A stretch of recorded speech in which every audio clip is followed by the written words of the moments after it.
My name is Laila. I am 29 years old. I married Kareem 2 years ago. At first he was kind. He smiled at me every morning. He said sweet words. He brought me flowers after work. I thought I was lucky. I thought I found the perfect husband. We lived in a small apartment in the city. It wasn't big, but it was enough. I worked at a clothing shop. Kareem worked at a car garage. We had a simple life. We didn't have much money, but I was happy. After 3 months, Kareem changed. He stopped smiling. He stopped asking how my day was. He didn't laugh anymore. When I talked to him, he looked at his phone or the TV. I felt like I was talking to a wall. One night he came home very late. I waited for him.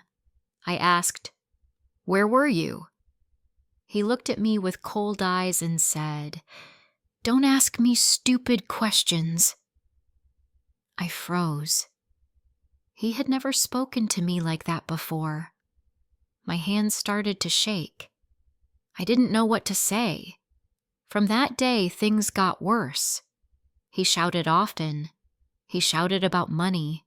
He shouted when the food was not hot. One day, I forgot to buy eggs. He threw his shoe at the wall. I stood in the kitchen, too scared to move. He also wanted to control everything. He said, "Don't talk to your friends too much." He told me not to visit my cousin. "She talks too much," he said. He even checked my phone sometimes. I felt like a child in my own home. At first, I stayed quiet. I just wanted peace. But inside, I was scared. Not of his hands. He never hit me. But his face, his voice, his cold silence. It made me feel weak. One day, I came home early from work. I opened the door quietly. I heard Kareem shouting on the phone. He said, "I told you not to call me when she's home." His voice was loud and angry. He didn't know I was standing there. When he turned around and saw me, he changed his voice. "Oh, hey," he said with a small smile. "It's just a friend from work." But I knew it was not just a friend. I felt something heavy in my chest. Something was wrong. I wanted to ask questions, but I was afraid of his answers. That night, I could not sleep. I looked at Kareem, sleeping next to me. I didn't know who he really was anymore. I asked myself, what happened to the man I married? The next morning, he was calm again. He made tea and asked if I wanted some. He even kissed my forehead. I felt confused. Was he the man from last night or the man from today? This became a pattern. One day he was angry, silent, and cold. The next day he was kind again. My heart couldn't rest. I never knew which version of him would walk through the door. At work, my manager asked if everything was okay at home. I said, "Yes, I'm just tired." But the truth was, I felt broken inside. I started to lose weight. I didn't feel hungry anymore. My hair began to fall out. I cried quietly in the bathroom at work. I told no one. I didn't want people to judge me or feel sorry for me. One weekend, I asked Kareem if we could visit my parents. He said no. "Your mother doesn't like me," he said.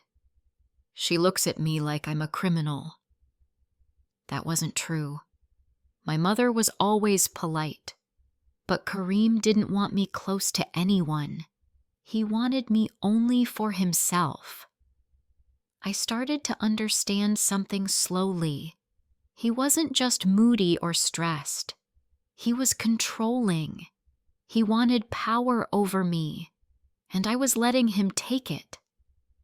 One night, I found his phone open on the table. A message appeared from someone named Dina. It said, "I miss you. When can I see you again?" My heart stopped. I couldn't move. My hands were cold. I stared at the message for a long time. Then I put the phone down and walked to the window. I stood there, looking at the streetlights, asking myself, what am I doing here?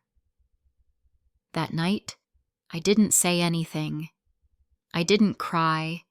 I just lay in bed, eyes wide open, heart full of pain. I knew part one of my story was over. Something deeper was happening now. Something I could not hide from. The next morning, I woke up early. I made tea and sat at the kitchen table. My hands were cold. My eyes were tired. Kareem came in, yawning. He looked at me and smiled. "Morning," he said, like nothing was wrong. I forced a smile back. "Morning." Inside, I was shaking, but I didn't want him to see my pain. He picked up his phone, the same phone with the message from Dina. I watched his face. He didn't look worried. Maybe he didn't care if I saw it, or maybe he thought I was too scared to say anything. He put his phone in his pocket and left for work. As soon as the door closed, I cried. I cried the way a person cries when they feel alone in the world.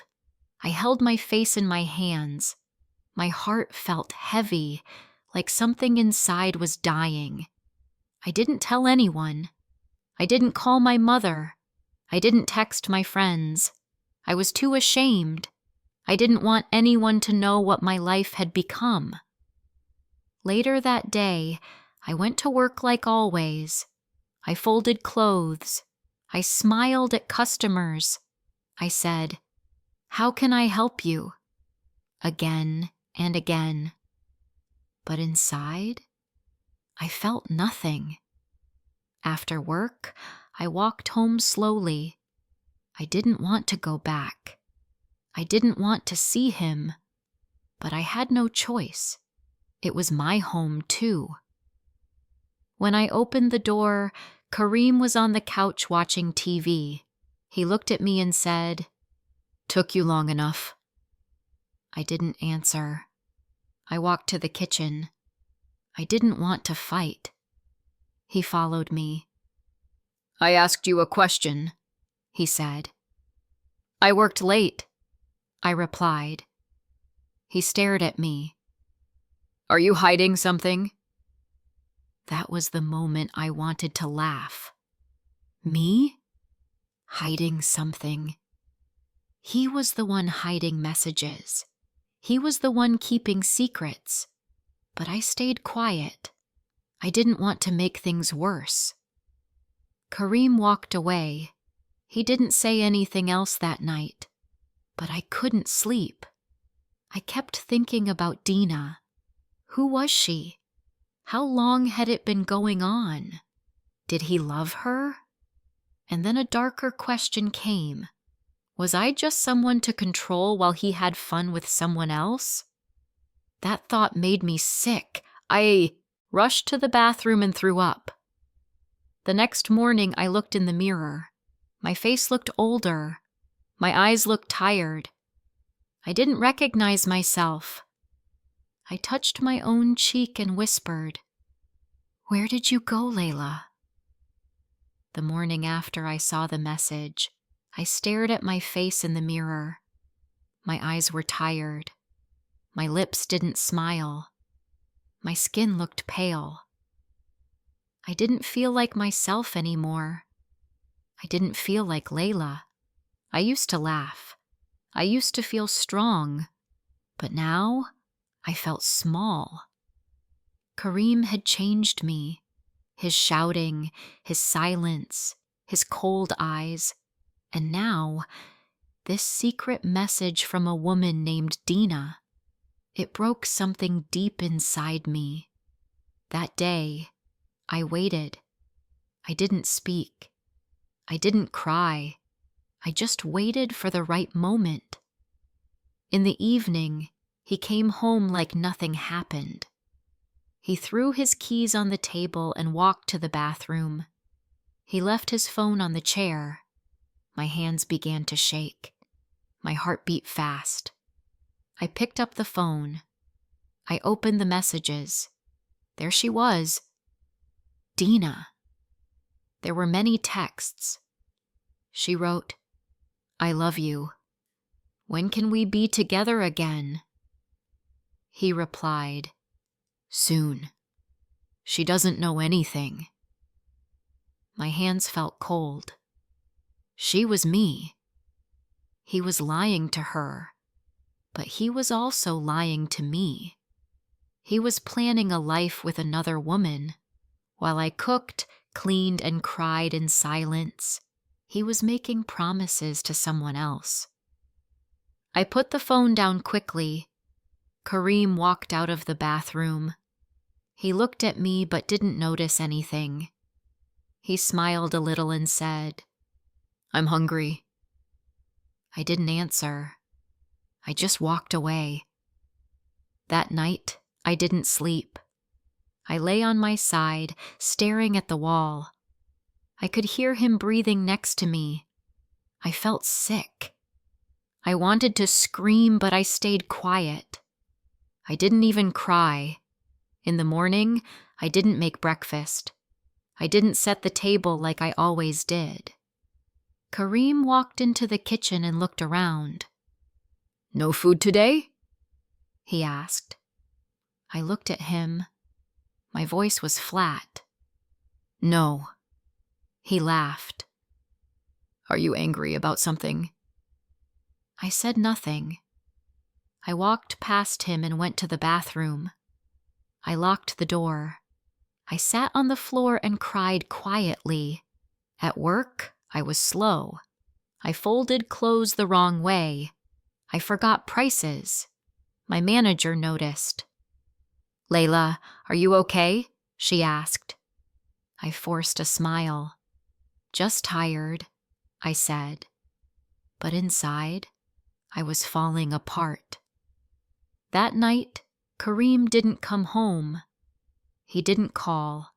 He didn't send a message. The hours passed slowly.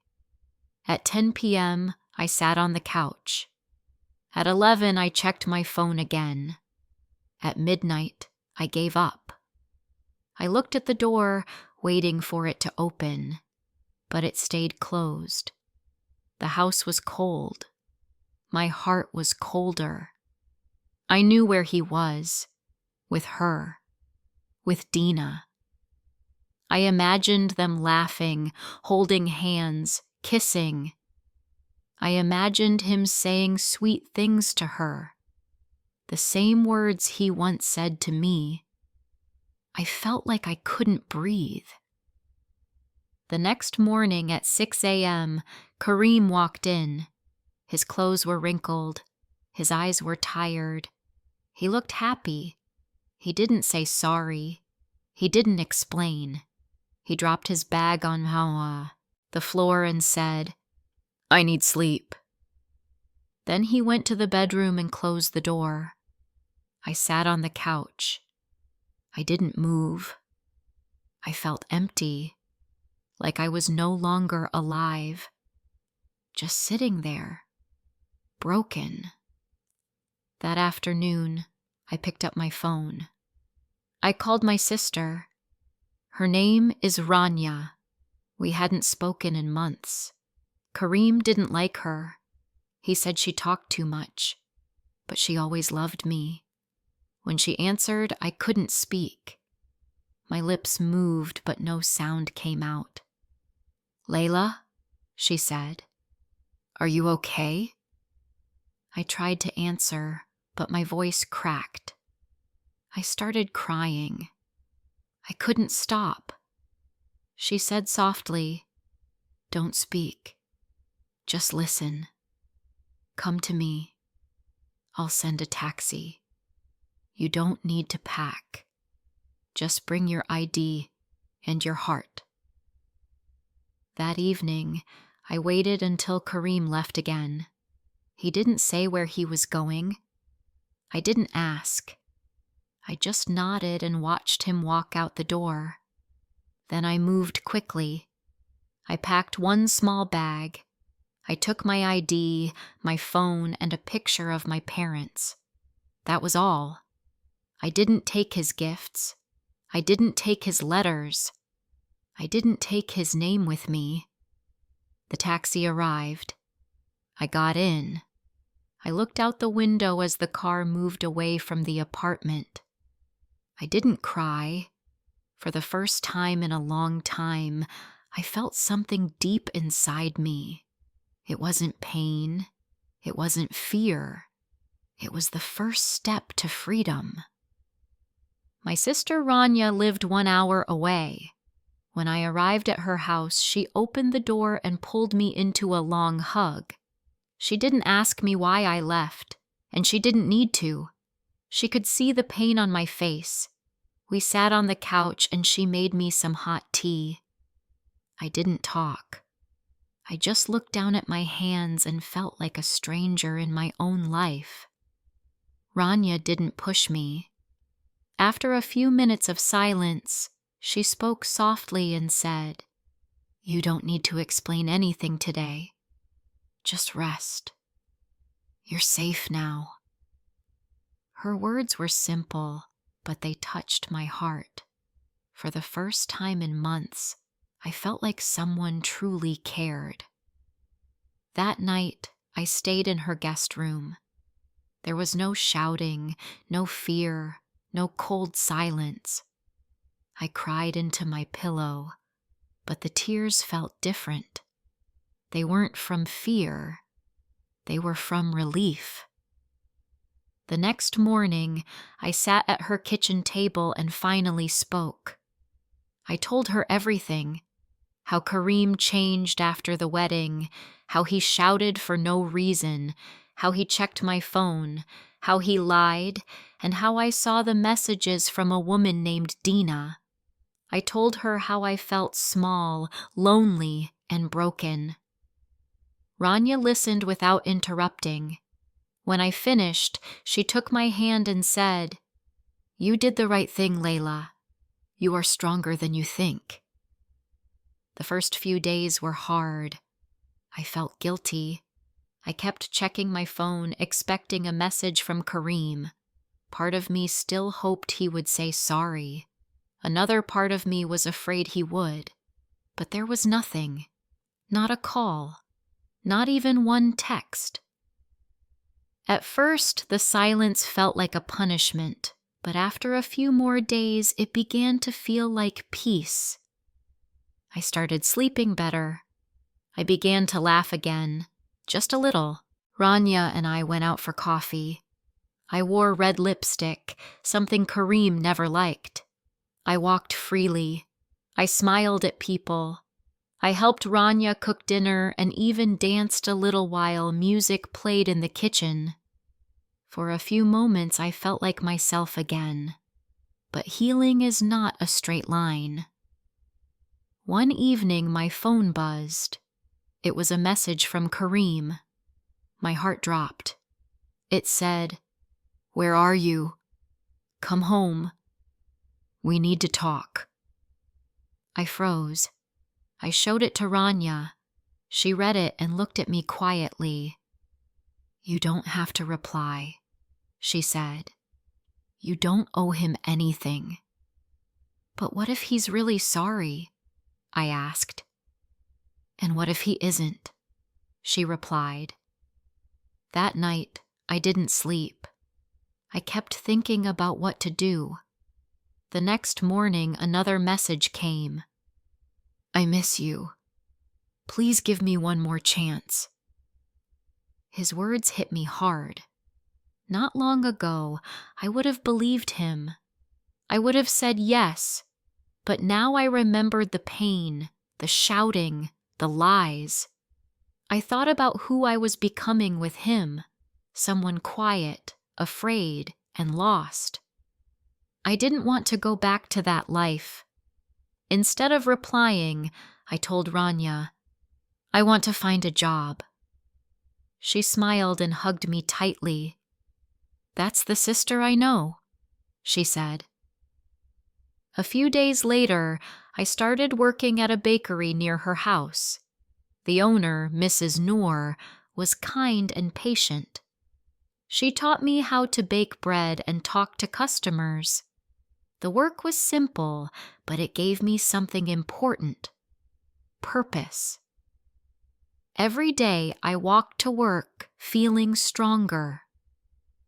One afternoon, as I was wiping tables, I heard the bell over the door. I turned around, and my heart stopped. It was Kareem. He looked tired and messy. His eyes were dark, and his shirt was wrinkled. He walked toward me slowly and said, Laila, please, just 5 minutes. Can we talk? I stood still, my hands shaking. Mrs. Noor came to my side and asked kindly, Is everything all right? I looked at Kareem, then back at her. Yes, I said. He was just leaving. Kareem's face changed. He looked sad, maybe even surprised. Please, he said again. Just a few minutes. I took a deep breath. My voice was calm but clear. No, Kareem. I don't want to hear more lies. I've heard enough. I'm not going back. He stood there in silence for a few seconds. Then, without another word, he turned around and walked out. That night, I told Rania everything. She smiled and pulled me into a warm hug. You faced him. You chose yourself. I'm proud of you. I nodded and wiped my tears. They weren't tears of sadness.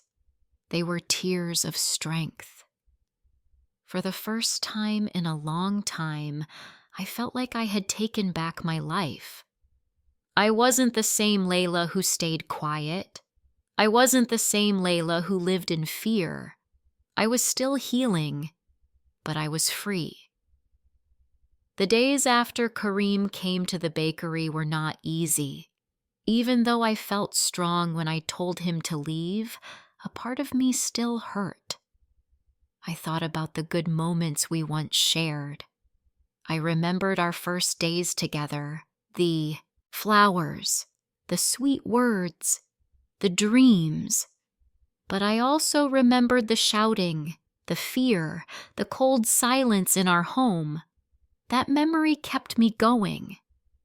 I continued working at the bakery. Mrs. Noor gave me more hours. She smiled often and said I brought peace to the shop. Her kind words helped me heal. I started enjoying the small things again. I liked the smell of fresh bread in the morning. I liked saying good morning to customers. I even liked the way the sunlight touched the tables at 10 a.m. Life was simple, but it was calm.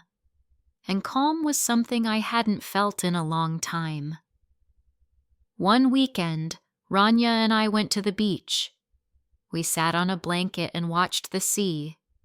The wind was soft, and the waves made a quiet sound. I told her, I feel like I'm breathing again. She smiled and touched my shoulder. You're not just breathing, Laila, she said. You're living. I looked at the water and let her words sink into my heart. For the first time in years, I believed I deserved peace.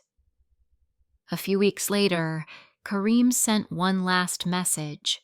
It said, I understand. I won't bother you again. I hope you're happy. I didn't reply, not because I hated him, but because I didn't need his words anymore. I had said goodbye the day I walked away. I had found something better, myself. Over time, I spoke to my mother again. I told her everything. She cried on the phone. "Why didn't you tell me, Laila?" she asked. I said, "Because I was ashamed." She told me, "Never be ashamed of surviving." Her voice gave me comfort. It reminded me that love doesn't always come from a husband. Sometimes it comes from family who never stops waiting. As months passed, I saved money. I started dreaming again. I wanted to study part-time. I wanted to take classes in design. I always loved drawing and fashion, but I forgot about that part of myself during my marriage. Slowly, that side of me returned. I bought a sketchbook and started drawing again. Flowers, faces, dresses. It made me feel alive. Sometimes I saw couples walking together. I didn't feel bitter. I didn't feel jealous. I knew not all love was bad, but I also knew that real love doesn't control, hurt, or lie.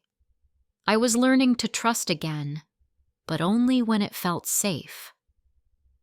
One morning, a customer came into the bakery. He smiled at me and said, "You have a nice energy." I thanked him and smiled back.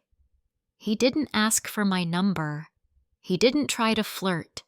He just bought a loaf of bread and left. But something about his calm nature stayed in my mind. I told Rania later that day. She laughed and said, "Maybe one day you'll go on a date again." I shook my head and said, "Maybe, but right now, I'm dating myself." We both laughed, but inside, I knew something had changed. I was no longer afraid to be alone. 1 year later, I moved into my own small apartment. It was just one room and a little kitchen, but it was mine. I painted the walls light blue. I bought a soft white curtain. I put my drawings on the wall. It didn't look perfect, but it felt like home. A real home. One without fear. On my birthday, Rania came over with a cake. She hugged me and said, "You've come so far." I smiled and blew out the candles. I didn't wish for love. I didn't wish for a man. I wished for strength, because strength had brought me here. Sometimes I still think about Kareem, not with hate, just with understanding.